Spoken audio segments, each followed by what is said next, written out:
Good evening, everyone. Thank you for coming in this cold night to share some thoughts about the spiritual life. And also welcome all those who are joining us on the internet. Thank you for joining us. Today we are going to explore a subject that is, I think, fairly interesting, but it's also important, because not necessarily what is interesting is important also. Many times things acquire a commercial flavor, and they are not very useful really for the spiritual life. But the nature of what is called the third eye is something that is important for our spiritual life. So in popular culture, the idea of the third eye is that it is somewhere around, the forehead. Probably most of you are familiar with the depictions in the Hindu gods. They have usually a third eye on the forehead. And maybe this idea of a third eye became really popular in the West through a book that was published in the 50s. Probably many of you have read it, by Lobsang Rampa, which was called The Third Eye. But before that, as far as I can tell, the first person that spoke about the third eye widely in public and wrote about it in modern times was Madame Blavatsky around the 1880s. Before that, we have a reference to a third eye in Plato, actually not in his writings, but there is a Christian church father who was Origen of Alexandria, and he was writing against Celsus, who was a Platonist at the time, and he said, well, Christianity it's closer to the truth because it makes more sense in many ways. For example, Platonists say that Plato had a third eye through which he could see things divine. So there is a reference. This was written in the probably 500 CE or around that time. So we have some reference to the idea of a third eye also in the West. But for the most part, I think we are familiar with this from the Hindu deities. Now, when we come to the functions of the third eye, there are descriptions that they don't necessarily fit when we compare them. Because, for example, it is said that the third eye, let us see the functions that are said to belong to the third eye. So, for example, the idea of clairvoyance, when a person opens or awakens the third eye, becomes clairvoyant. That means that it's able to see auras, chakras, entities, like subtle entities like angels or devas. Another idea related to the third eye is the idea of, for example, precognition, to see the future. A person that has the third eye active could see the future. Another idea related to it is, or the idea of the out-of-body experiences, astral traveling. And then also the third eye is related to religious visions.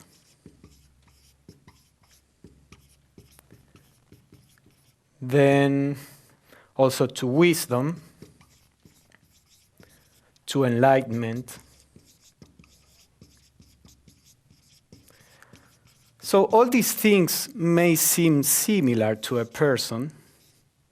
Well, they are all kind of, not physical, so they may belong to more or less the same realm, the same kind of experiences, but actually they belong to two completely different realms. Clairvoyance, precognition, out-of-body experiences, these are all psychic experiences. They are related to psychism. Religious visions and wisdom, enlightenment, they are, let's say, mystical experiences. And there is a big difference between the two. You know, in general, well, some people think there is only the physical plane, and there are only the physical senses, the 5 senses we know. These are materialistic people, and they say everything that is not, you know, physical or psychological through the brain doesn't exist. Now, there are some other people that say, well, there is the physical and there is the spiritual. So this idea of physical and spiritual. Now, by spiritual, they mean everything that is not physical.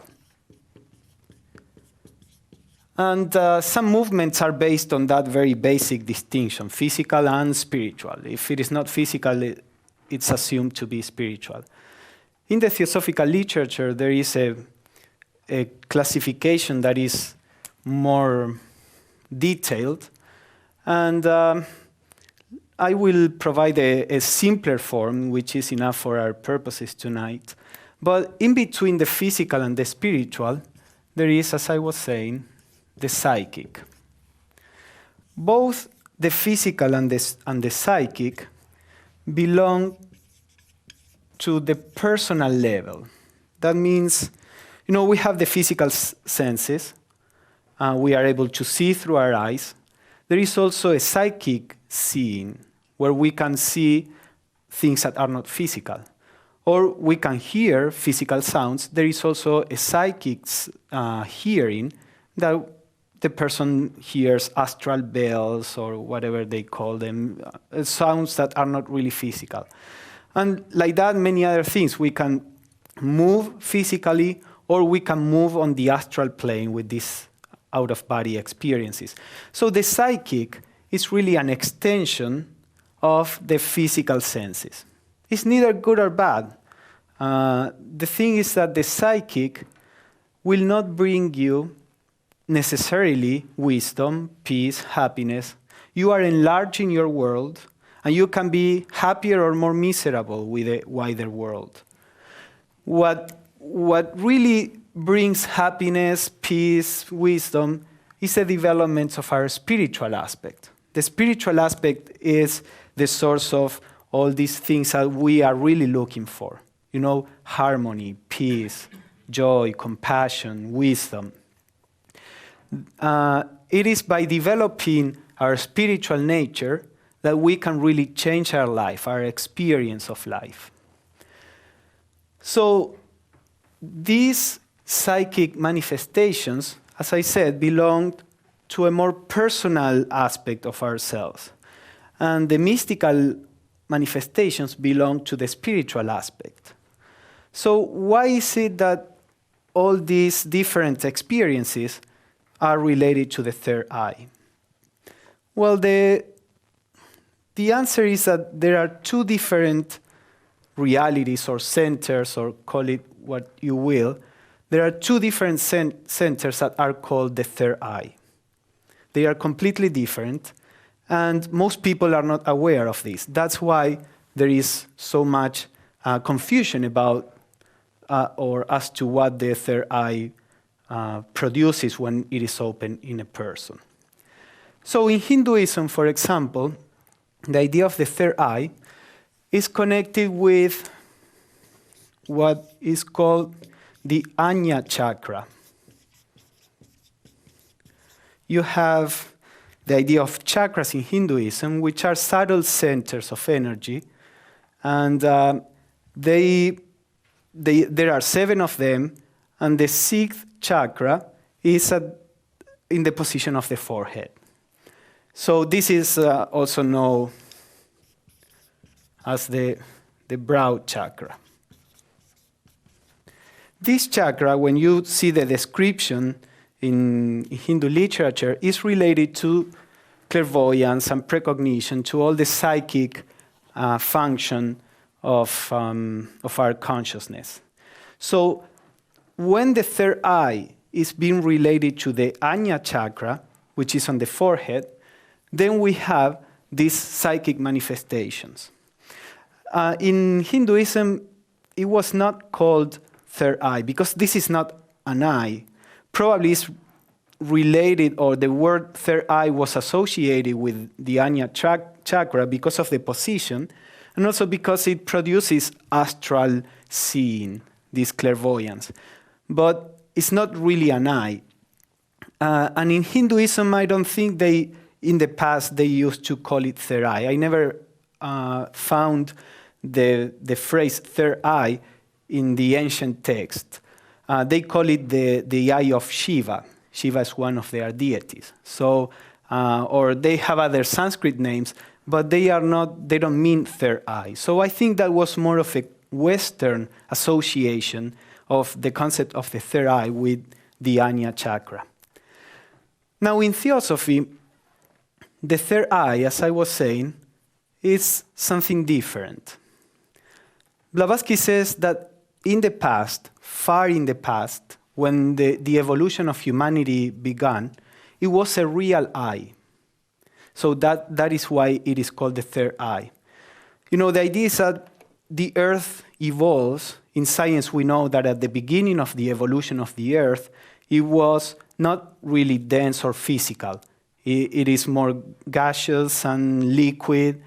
And in Theosophy, it is said that the evolution of humanity began along with the evolution of the Earth.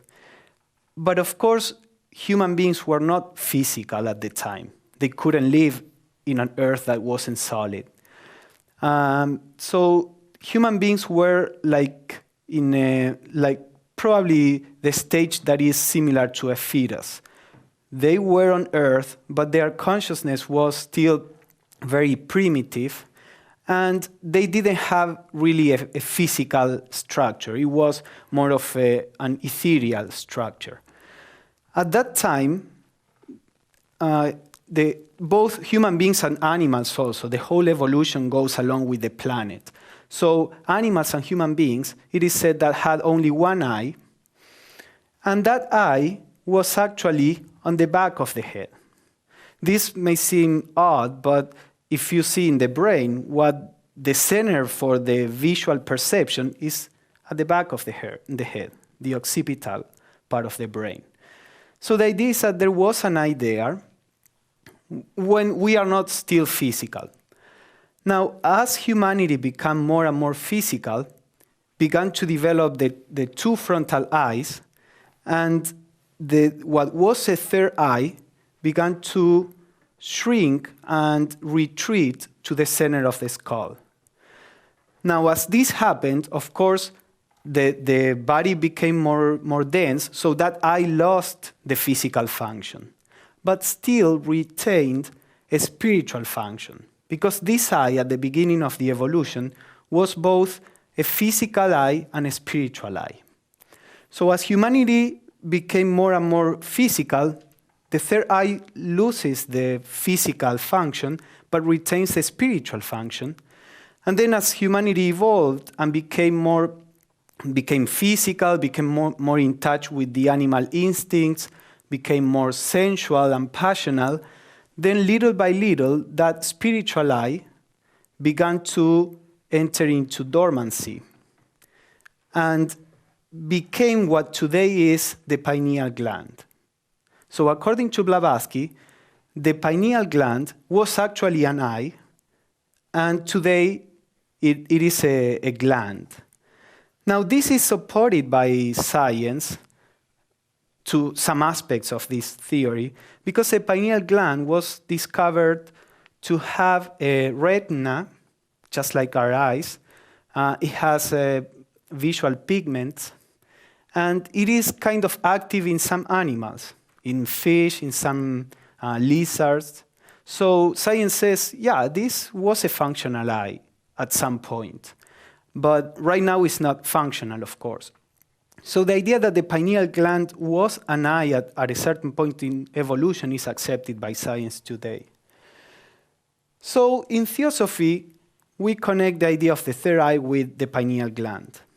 Now, if you compare with the chakra system, the pineal gland, different organs have a connection with different chakras. So the idea is that the pineal gland is connected to the seventh chakra, which is in Hinduism is called Sahasrara. This is sometimes called the crown chakra.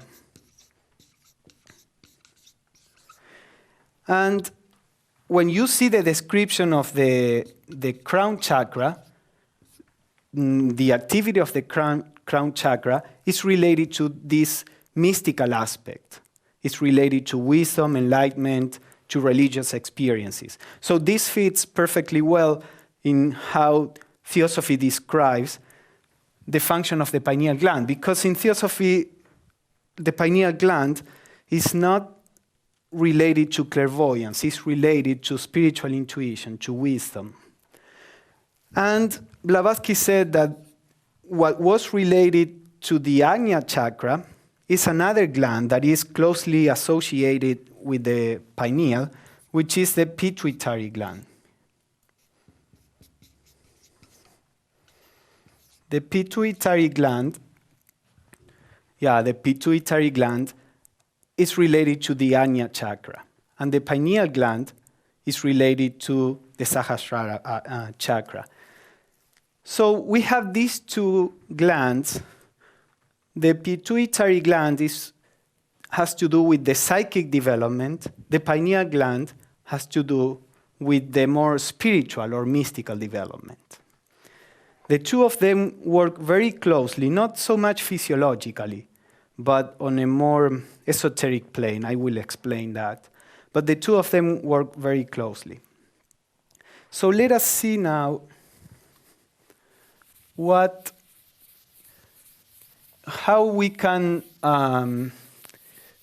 begin to work with these two glands. So first, let me say something. When today in the West, most of the approaches to the third eye are related to meditations where the person tries to manipulate the prana and direct it to a particular chakra, or with kundalini. Human beings have three aspects. We have a body, let's say that's our material aspect, matter. We have also energy, life, and other kinds of energies. So there is an energy aspect. And then we have a consciousness. This is our consciousness aspect. These three aspects are different. They are different aspects of one single nature.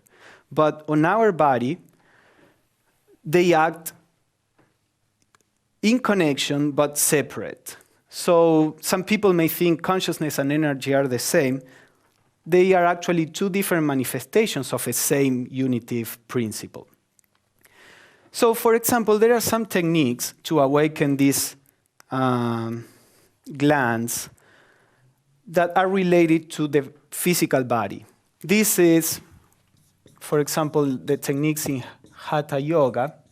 Not so much the Hatha Yoga as we know it in the West, the asanas, so all that is a fairly basic approach to the Hatha Yoga. But in India, the Hatha Yoga involves the attempt, and many times success, to control everything in the body. They can control their heart activity, their blood circulation, digestion. They are able to produce states in their body where the body becomes completely stiff, like when a person dies. So the idea of the Hatha Yoga in India, the complete discipline, is to stop all physical functions so that consciousness cannot work anymore through the body, and it goes up to the next state of consciousness. There are some techniques that are related to energy. These are very famous today. Some decades ago, the idea of consciousness was fashionable. So everybody was talking about consciousness and expansion of consciousness.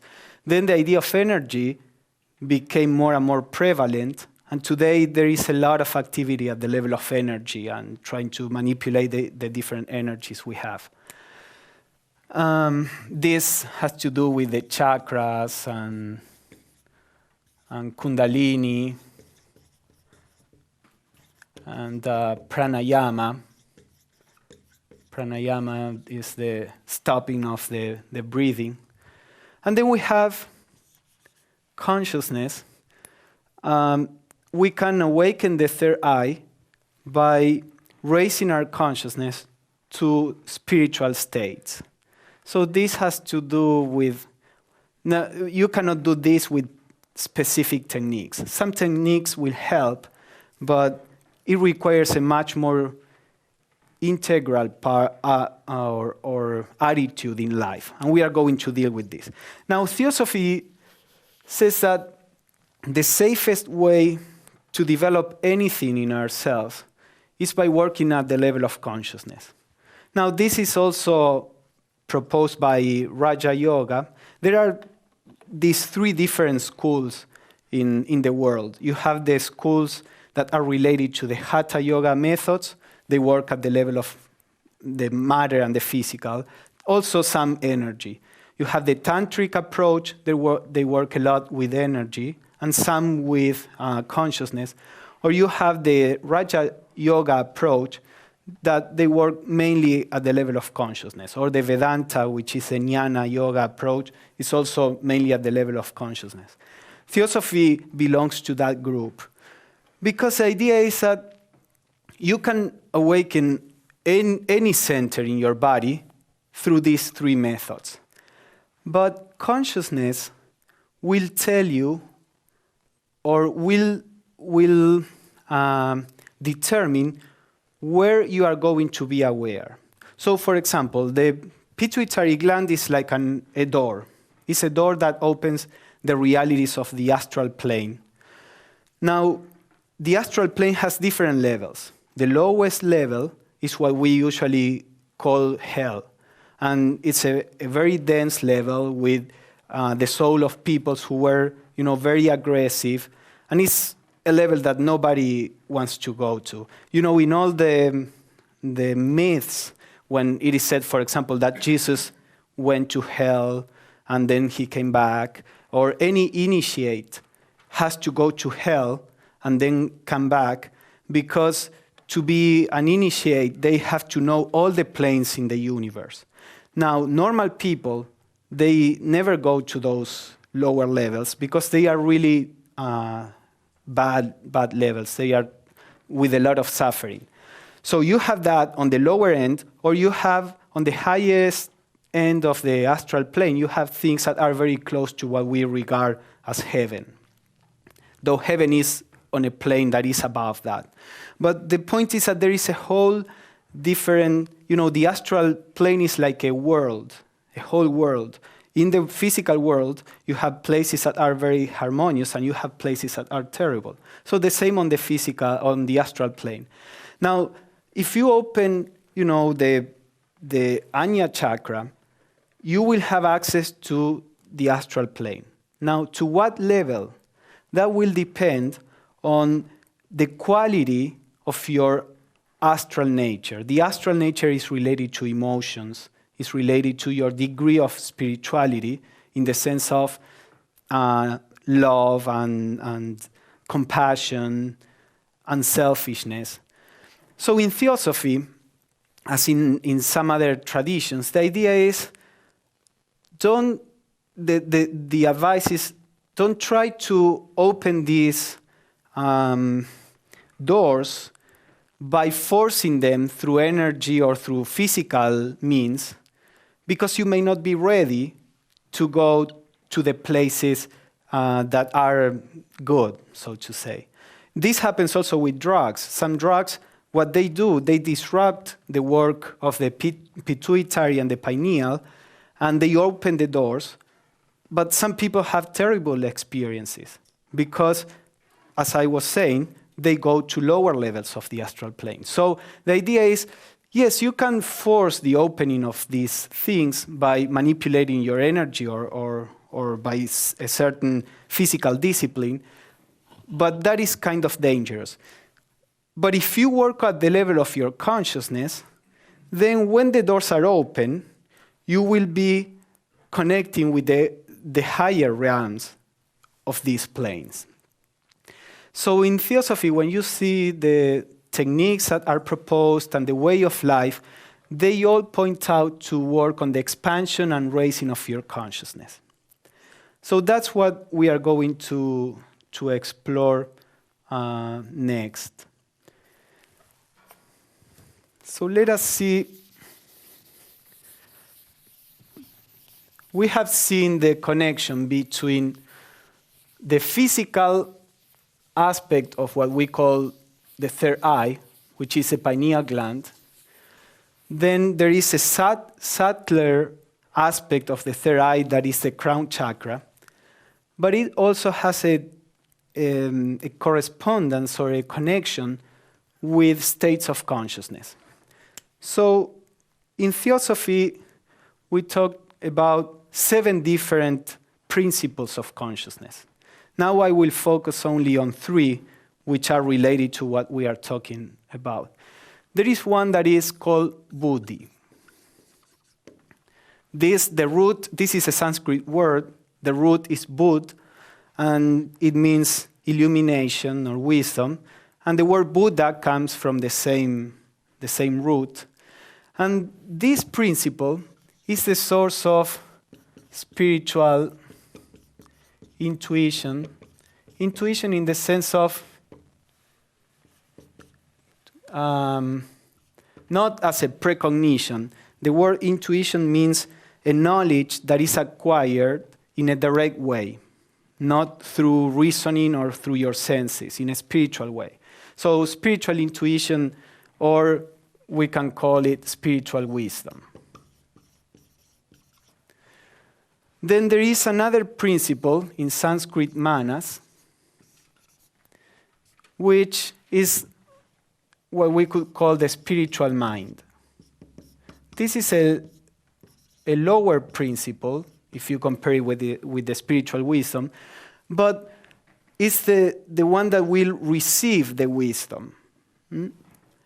Now, these manas, when it comes down to the physical plane, we are talking down and up just in a symbolic way, it becomes what we know as our mind, our normal mind. That's sometimes called in Theosophy the lower mind. That lower mind many times gets entangled with the desires and passions and selfishness. So part of the spiritual life is to try to bring the mind in touch with buddhi instead of in touch with the selfish nature that is in every one of us. But there is an aspect of the lower mind, of our normal mind, which is called, again in Sanskrit, antahkarana. This means like the inner organ. And the idea is that the antahkarana is the aspect of our normal mind that aspires to the spiritual. You know, when something happens in life, many times you see the 2 options. Either you do something that you know is wrong, but that you really want to do it either because it protects you or gives you something, or, you know, that is a tendency of our mind when it is entangled with our selfish aspect. The antahkarana is that aspect of the mind that says, no, this is the greater good. This is, you know, what is right to do. Nobody can tell you what is right or wrong, but the aspect in yourself that says this is the right thing to do, that is the antahkarana. So we could call the spiritual aspiration. Every time that we have the aspiration to do the right thing, or things related to compassion, love, charity, the antahkarana is working. Now, these three aspects are connected to the glands that we were talking about. And actually, two of them with the glands and booty with another organ in the body that we are going to explore. So this antahkarana is connected to the pituitary gland. This spiritual mind is connected to the pineal gland. And the spiritual intuition is connected to the heart. Now, we know the physical aspect of these organs. You know, the pineal gland at the physical level produces melatonin. That's a hormone that has to do with the cycle of waking up and going to sleep, and with several cycles in nature. The pituitary gland secretes like 9 hormones. It is related to different aspects of the body. Some of them are related to the growth hormones. Some of them are related to the oxytocin, to, you know, when you are having a baby, the contractions, different things. Now, and the heart, of course, is the pump in our body. These are all the physical functions. But every organ has also a spiritual aspect, a spiritual function. So as we were saying, the pituitary gland is related to the psychic perception. The pineal gland is related to a more spiritual perception. And the heart is related to the spiritual intuition.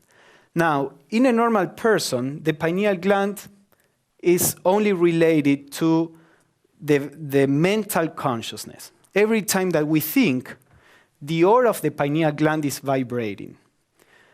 And this vibration is transmitted to the pituitary gland and to the heart.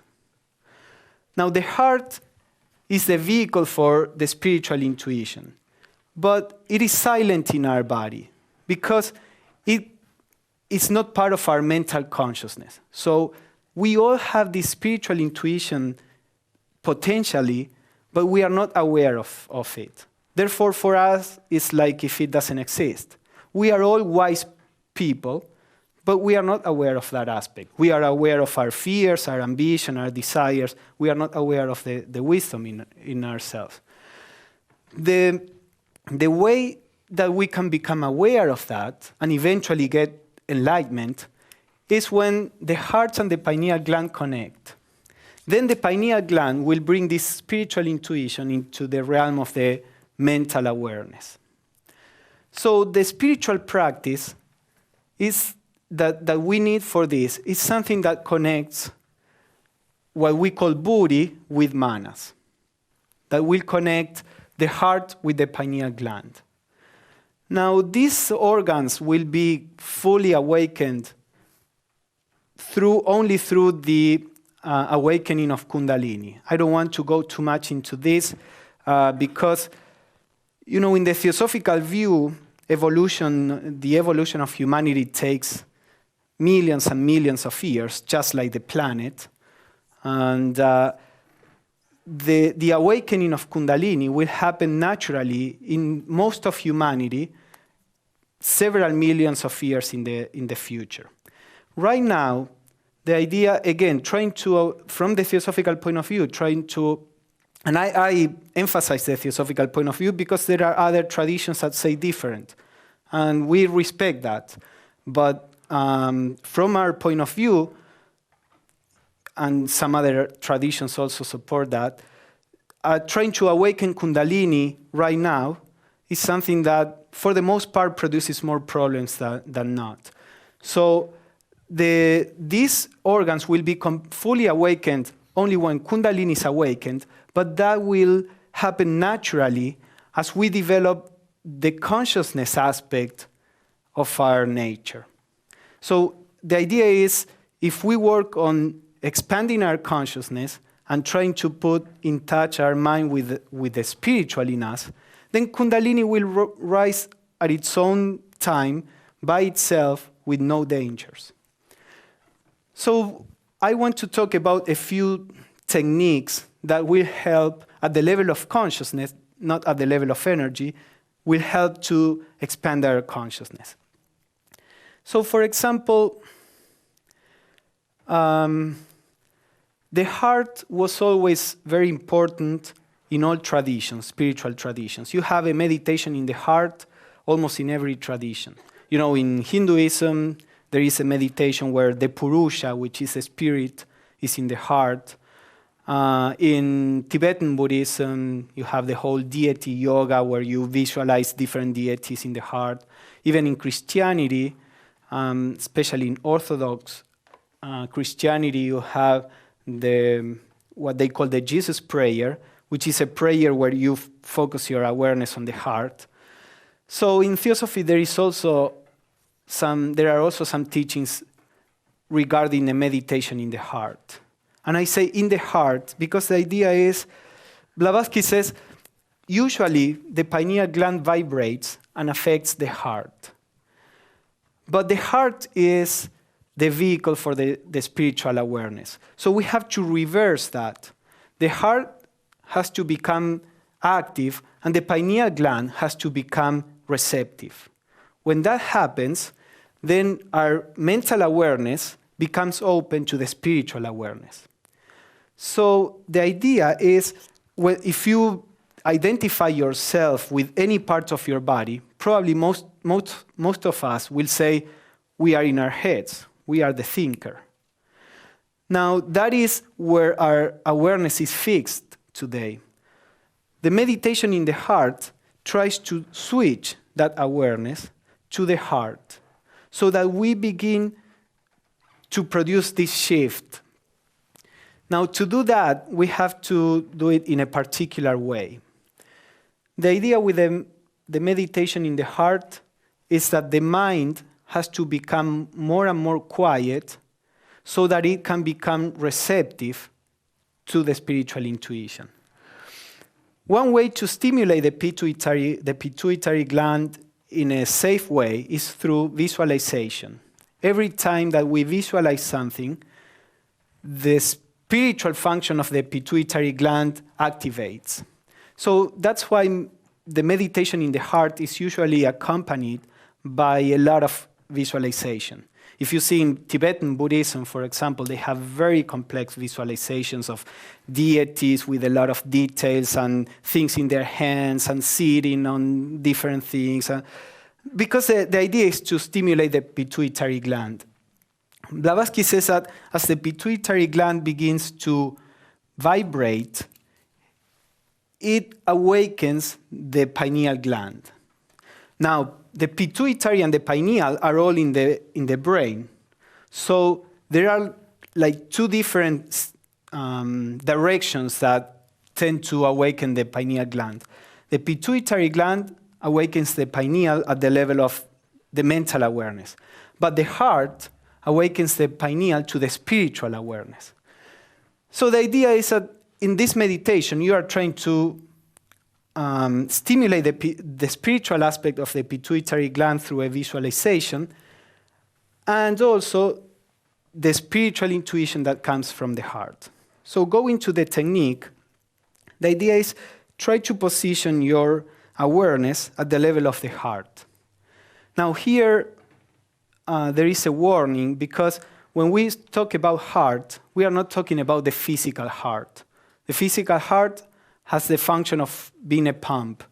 And if we put our awareness on the physical heart, if that awareness is really deep, we can even affect the functioning of the heart. Actually, that is what the Hatha yogis do. What we are talking about when we talk about the heart is the spiritual aspect of the heart.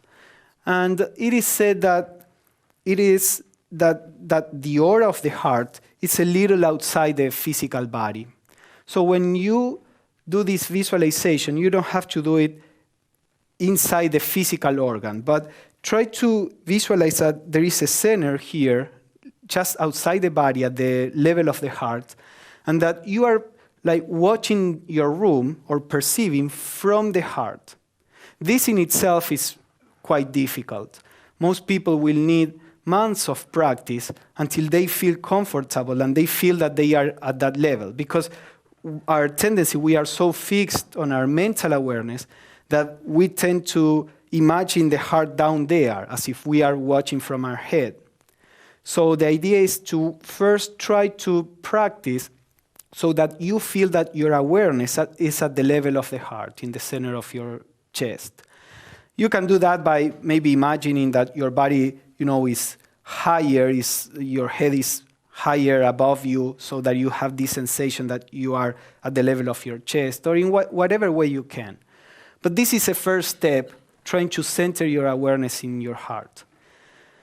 Then the second thing that you try to do is to visualize in front of you whatever represents to you what is sacred. It could be God or Jesus or Mary, the Mother Mary if you are Christian or Catholic. It can be Krishna if you are Hindu. It can be whatever, or if you don't have any religion, whatever brings to your mind, to your awareness, the idea of sacredness. It can be your higher self, some symbol that what you visualize is not important. What is important is what you are evoking with your meditation. So you center in your heart, then you visualize in front of you the spiritual consciousness. And then what you have to do in the meditation is, little by little, lose the sense that you are your body, that you are yourself. Not lose consciousness. These are two different things. If you lose awareness, you enter into a state of trance, and that doesn't have any spiritual effect. Entering into a state of trance, that happens because your awareness went beyond, or your consciousness went beyond a level in which you can keep aware. What we need to do, the spiritual nature is in every one of us. The problem is that we are not aware of it. So what we need to do is to try to raise our consciousness, always keeping the awareness. So we are not talking about losing awareness. But in the meditation, you begin to lose the awareness that you are your personality. In some techniques in Tibetan Buddhism, they say, feel that you are the deity. They say, be proud as a deity, not pride, the personal pride. Just feel, I'm not this, because we are the one. So they say, feel that you are the deity, not the personality that you usually identify with. So this aspect of meditation, the idea is to begin to feel one with that symbol of the sacred, of the spiritual. And the last step is to drop everything and just stay in silence. Because it's in this deep silence where our mental awareness, and therefore the pineal and the pituitary glands, are receptive to the impressions from the heart. So when the visualization was deep enough, drop everything and just stay in a state of being. Not doing, not trying to control your thoughts, not trying to visualize anything, just be in that state. Actually, Blavatsky says this is the pranayama. Pranayama means yama is like cessation and prana is associated with the breathing. So usually pranayama is taken as stopping your breathing. Now Blavatsky says there are actually two kinds of pranayama. The pranayama where you stop your breathing, and the pranayama where you stop your mental consciousness. Mental consciousness, again, not the awareness, but the idea that you are your mind. And she says it is when you stop your identification with your mind that the third eye opens. So that is what this kind of meditation aims at producing a deep state where we are identified with the spiritual and when our mind is in complete silence. Now, along with all this, obviously during our daily life, because, for how long can you meditate? You maybe meditate, for most people, you meditate 20 or 30 minutes every day if a person has a daily meditation. That's something that not many people have. A person may meditate 3 times a day, or whatever amount of time you meditate. Most of us are living in the world. We are not in a monastery, so we cannot meditate the whole day. So if during our meditation we are trying to do this, but then during the rest of our daily life, we are not stimulating any of these aspects of our aspiration to the spiritual or the spiritual mind or the spiritual intuition, but we are stimulating the personal and selfish and ambitious self, then the meditation is going to do very little. So along with the meditation, we need to start living spiritually our life. And that's something that Theosophy always emphasizes a lot, because a technique that is divorced from your daily living is not going to produce much, especially if you are aiming at a spiritual aspect. To produce psychic results is relatively easy. You can be the worst person in the world and you can awaken your psychic senses. Now, as I said, that usually produces more problems than not. So if you are trying to work on awakening your spiritual aspect, you need to, little by little, stimulate all these aspects also in your daily living. But of course, in a talk in 1 hour, we cannot cover all the aspects. I just thought about giving a particular technique that is aimed at stimulating this aspect. But as I said, that by itself is not going to be enough. One more thing that I think is interesting, although is probably not very pleasant to hear, but the pineal gland and the pituitary gland, they have a particular flux of blood. Most parts of the brain they have like a filter through which the blood goes, but these 2 glands are outside that filter. And especially the pineal gland is one of the glands that receive more blood than any other gland in the body. So what we take in affect very strongly the pineal gland and the pituitary gland. Especially, Blavatsky said that if you are really working hard on this aspect, in normal people, nothing happens. But if a person is really seriously working on these aspects, then there are certain physical disciplines or way of life that the person should be aware of. So she says, for example, that the use of wine, liquors of any kind, or any narcotic or intoxicating drug is strictly prohibited for the people who are working on this. In the East, where they have a guru and the disciple, this is strictly prohibited. If indulged in, all progress is hindered, and the efforts of teacher and pupil alike are rendered useless. All such substances have a directly pernicious action upon the brain, and especially upon the third eye or pineal gland. They prevent absolutely the development of the third eye, called in the East the eye of Shiva. And then she says, drunkenness and fever cause disorderly motion in the pituitary body, and so produce illusions of sight, visions, hallucinations. This body, the pituitary, is sometimes so affected by drunkenness that it is paralyzed, and the strict forbiddance of alcoholic liquids to all students of occultism turns on this effect which alcohol produces on the pituitary body and the pineal gland. So the idea is, as I was saying, that the whole life has to little by little be adjusted.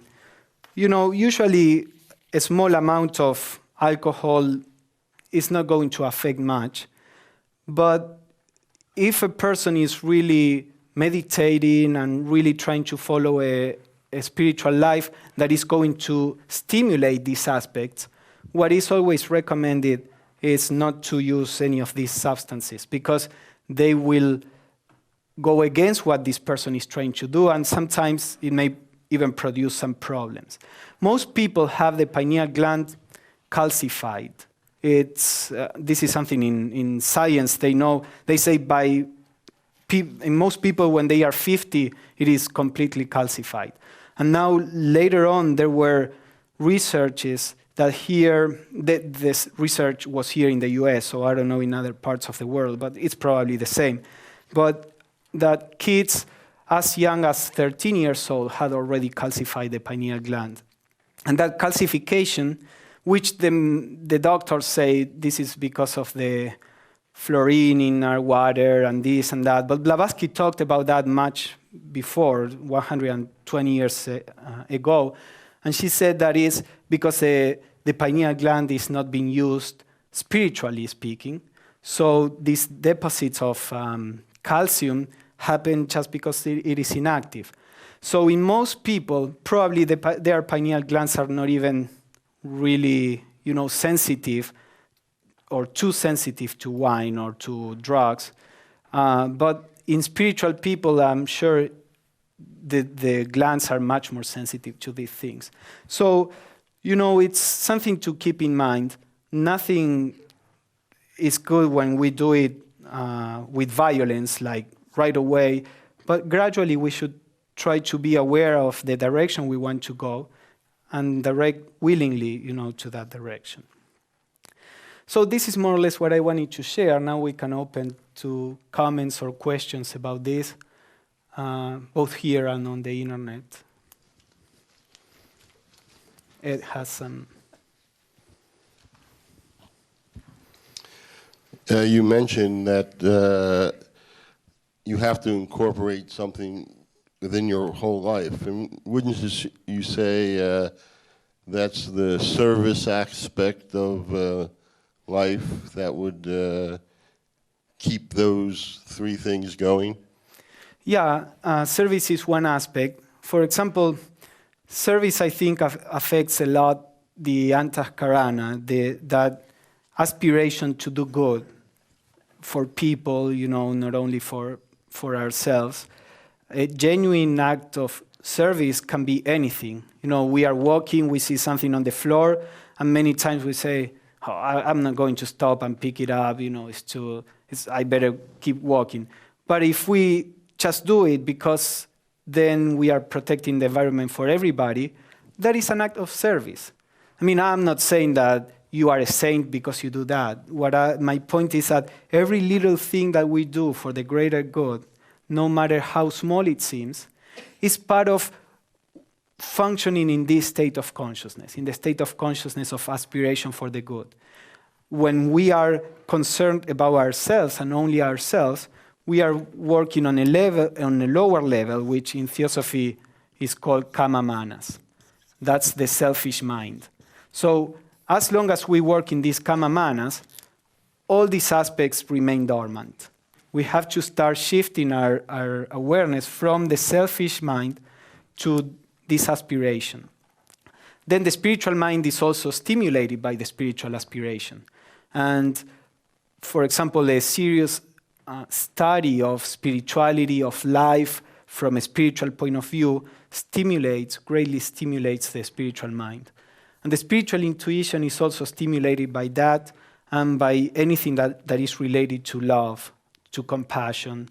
So service also stimulates the spiritual intuition. So in the Theosophical Society, we usually say service, meditation, and study are three major avenues that help us develop in an integral way.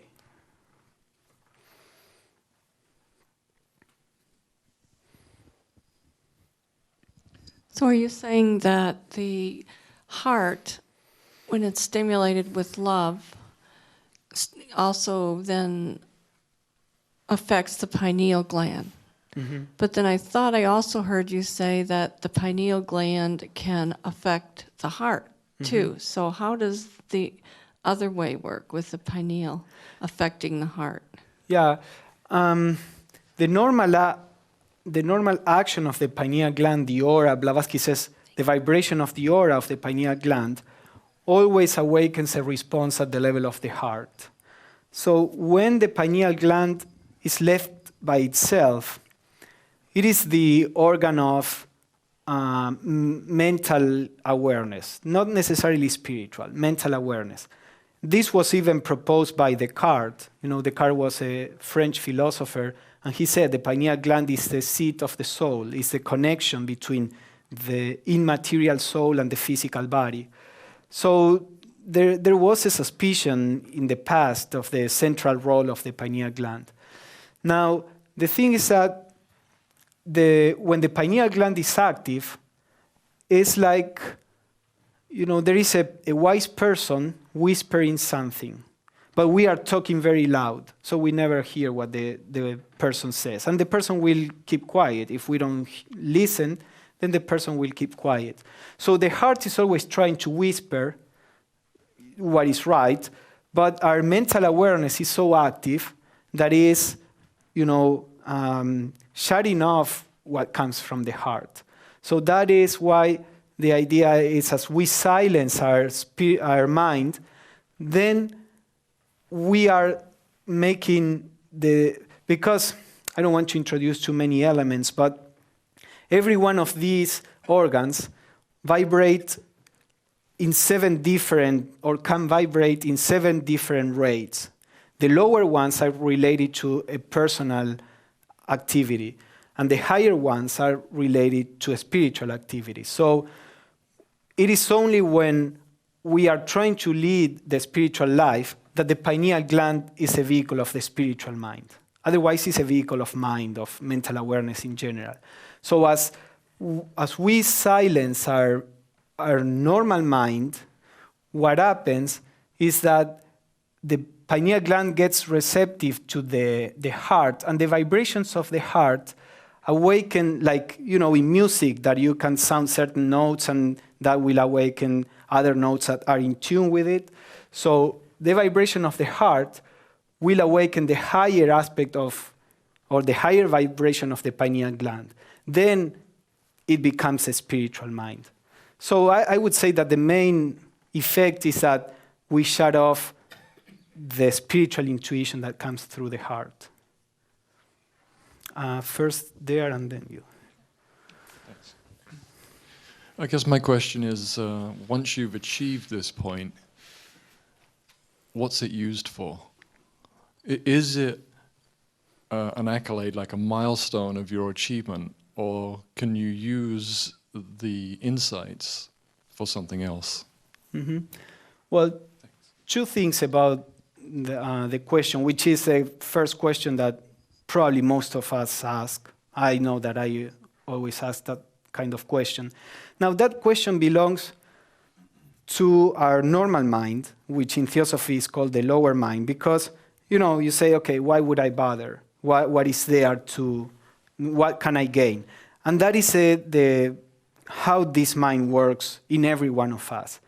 Now, for example, I think I gave this example in some other lecture, but if you describe what love is, you say real love makes you sacrifice yourself for the person, makes you, stop doing things that you would enjoy just to please the other person. So the lower mind would say, why would you love? That seems completely useless. But love in itself is a state that is self-fulfilling. So living on the spiritual aspect is self-fulfilling. That is the aim of life in itself. Now, there is an answer to the lower mind that wants to have, the carrot in front so that we pursue this. And the state of awareness that is centered on the lower mind is always, no matter what we do, will be in touch always to conflict and suffering. We go from pleasure to pain, because those are two aspects of the same nature.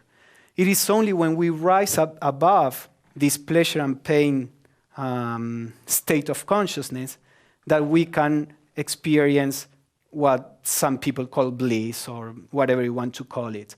Bliss sometimes is imagined as a magnified state of pleasure, when bliss may have nothing to do with sensation of pleasure. But the idea is that by living on the spiritual nature, which is our real nature, we fulfill the purpose of our life. And at the same time, that since we are all connected, that influences the whole humanity. It's just like the atmosphere. You cannot contaminate your atmosphere, the spot where you are. You contaminate the whole atmosphere, or you purify the whole atmosphere. So consciousness is one for the whole humanity. Every time that a person realizes the true nature, that affects the whole humanity to a certain extent. Yeah, here.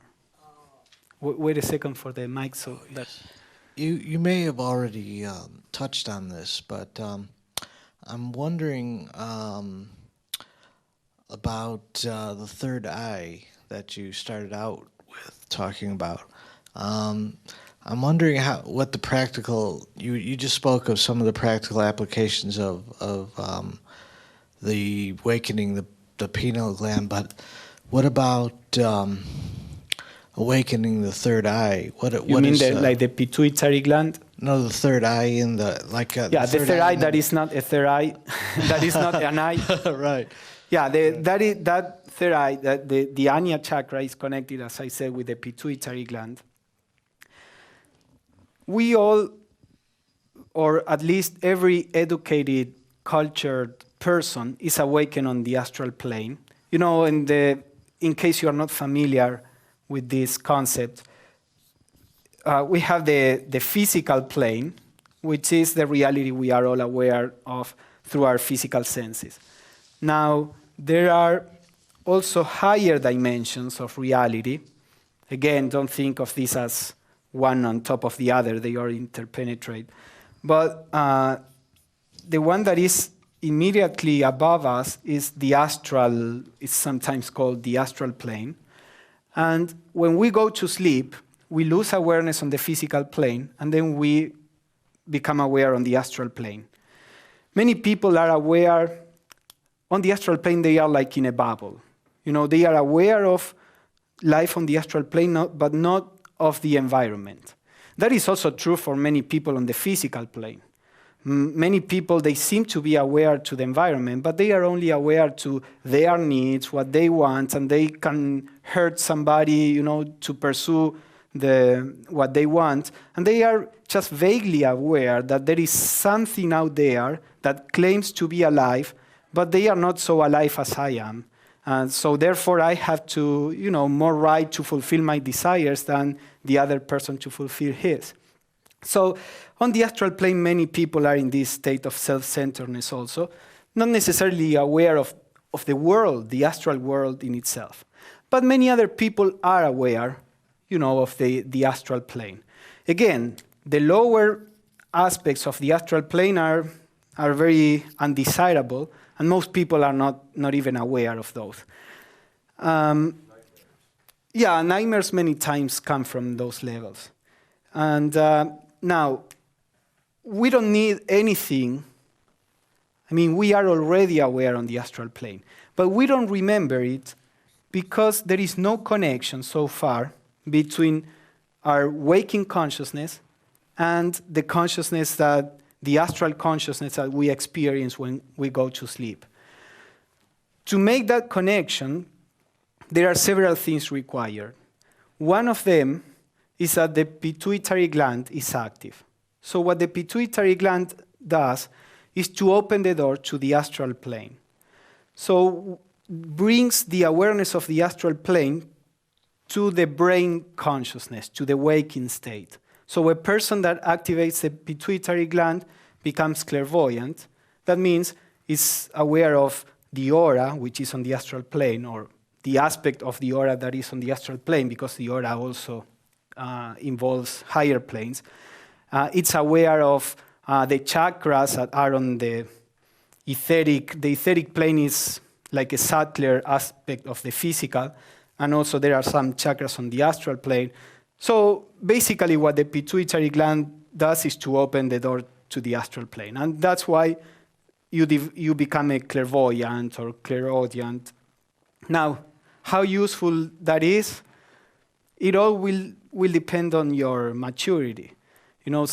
First, to know that, when a baby opens his eyes or her eyes, it takes a long time to make sense of what he's seeing. The same happens with the astral plane. It takes a lot of time to make sense of what the person is seeing.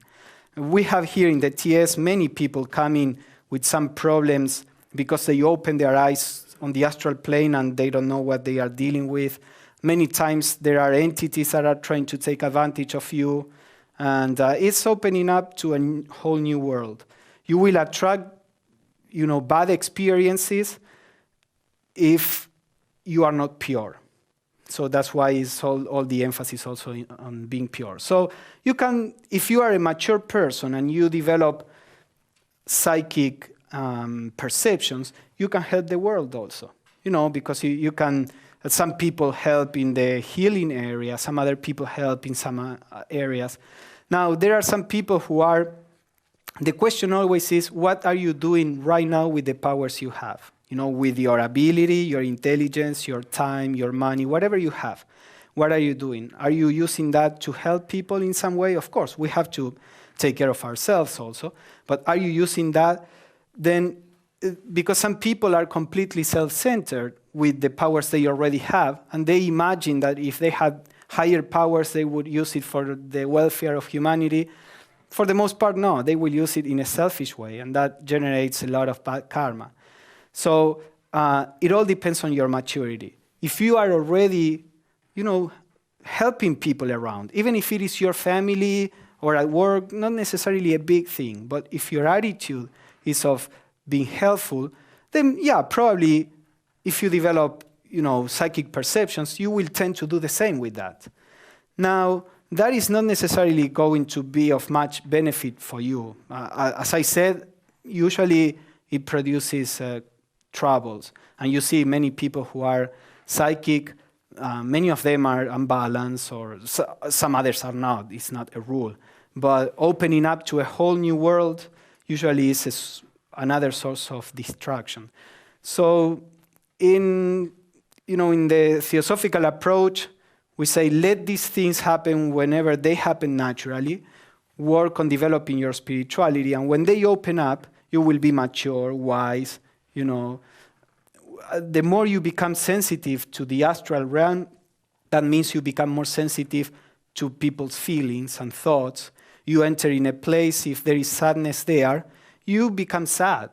And we are naturally protected by nature not to feel the things, that are out there. But if you see the world with so much violence, you have to develop first a certain equanimity so that when you are more sensitive and get in touch with all this bombarding of energies, that doesn't throw you, away in your balance. So first you have to develop this equanimity regarding emotions, and then you can safely open up to the emotions of the world.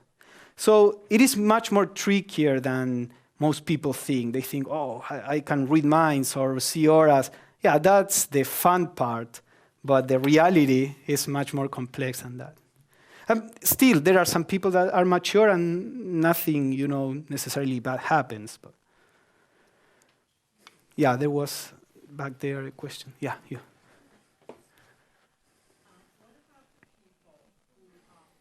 Wait a second.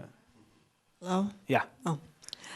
What about the people who claim to have connections with angels? And are they working from the astral plane, or is their pineal gland open? What are they? Some are and some are not. And it's very difficult to. That's not for us to say who is and who is not. But the astral plane is full of different entities. For example, people when they are sleeping, as I said, they are aware on the astral plane. Sometimes you have a dream that you meet a friend, and then the friend calls you, and you hadn't, talked to that friend for some time. That is a very common experience. That's because you met the person on the astral plane when the two of you were sleeping. Now, people who die are also there on the astral plane also for a while, then they go beyond. But bad people who die, they linger on the astral plane for a long time. These people, they don't have the physical body, but they have all their desires. So it's like, you say, okay, I have a particular addiction. If suddenly you cannot fulfill that addiction, you know everything that happens inside of you, when you are trying to quit smoking or whatever it is. Well, that is exactly what happens when a person dies. The person still keeps all the habits, addictions, and all that, but there is no physical body to fulfill that. So it's like the person is forced to be on a diet of whatever that person was addicted to. And these people many times crave to try to get in touch to a person that opens the doors for that and feel the sensations of the person, feel sensations through the person. And that's very, very bad for the person that is open to that.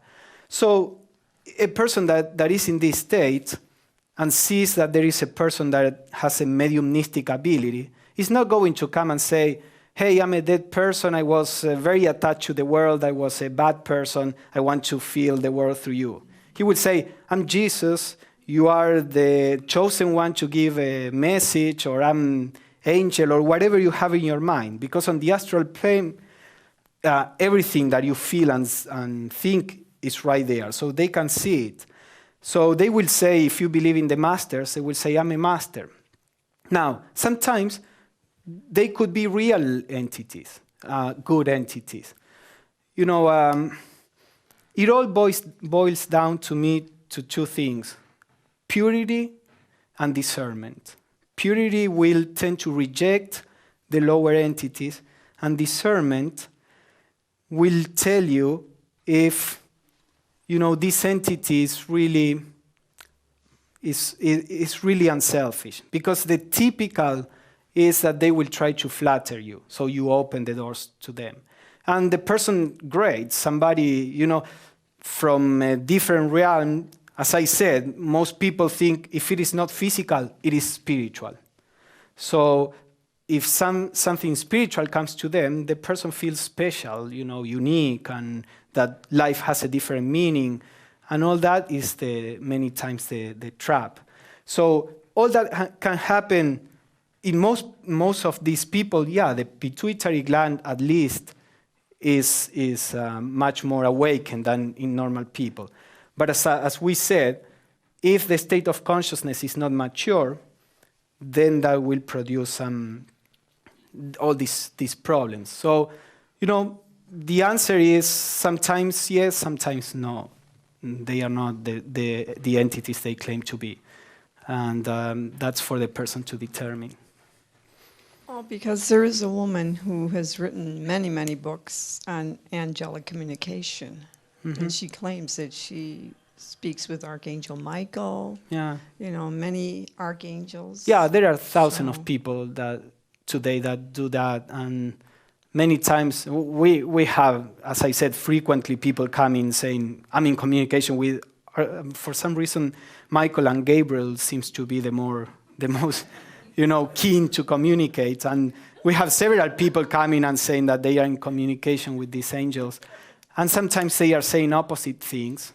If you go to the internet, you can do the search. You will have like 140,000 pages with people who are channeling. And they many times say opposite things. And, there is also a question, everything that I said tonight, for example, if you don't know about this subject in particular, you would say, oh, this is cool information. Now, if I weren't physically here, if I had died and were on the astral plane and still want to be, I have a craving to be famous, and so I put a name, let's say maybe an Egyptian name, and I tell a person that is sensitive to the astral plane exactly the same that I'm telling today, but I don't have a physical body, that person will naturally assume that I can assume that I'm God. Oh, but see, this information is really deep, really. But if you listen to the same information from a normal person, you would say, yeah, it's okay. So, all these things are tricky. We have to be careful. Again, I'm not saying that everything is a hoax or that everything is true.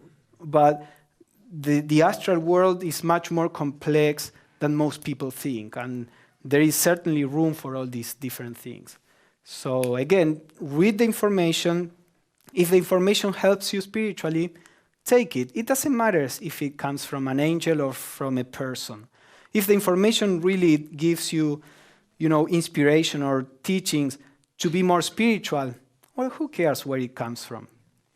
So judge things according to the information. That is probably the safest. And it doesn't matter if the person claims that it's God or that it's just a person that died and had read a lot of theosophy books in his life.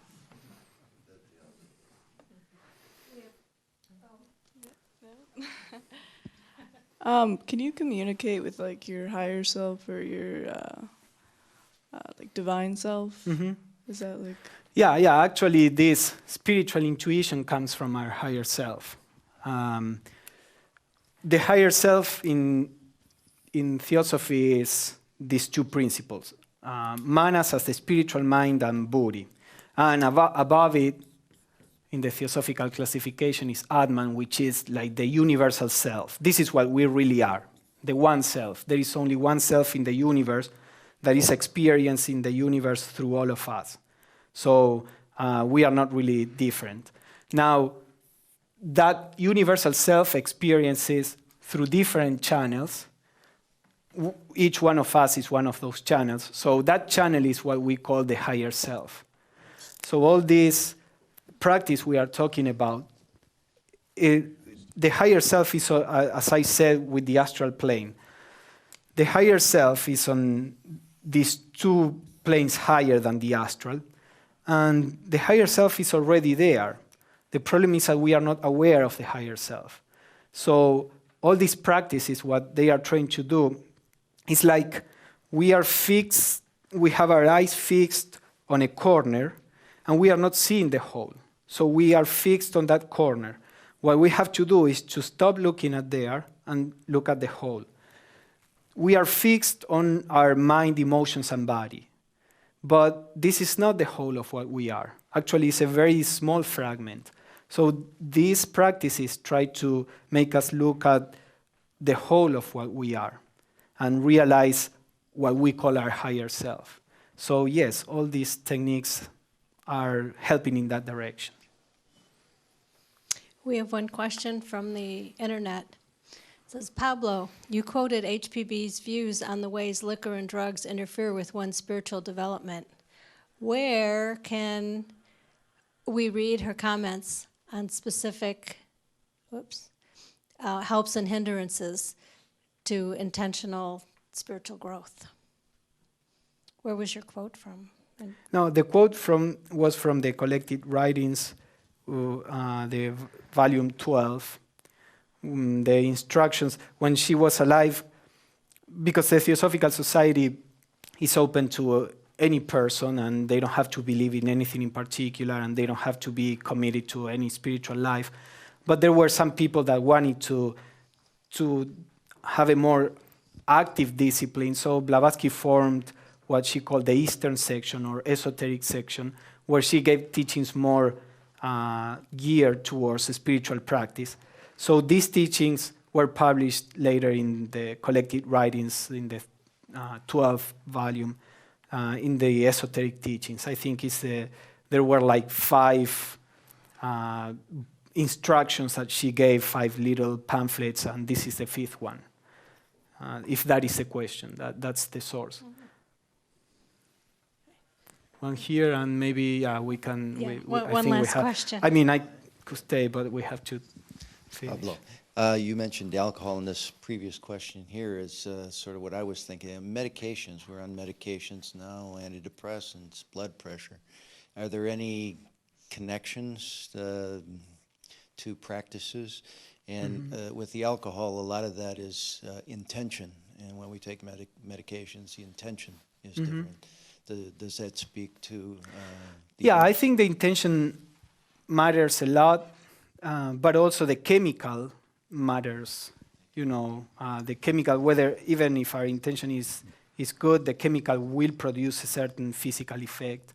But certainly the intention also adds, more energy in one direction or the other.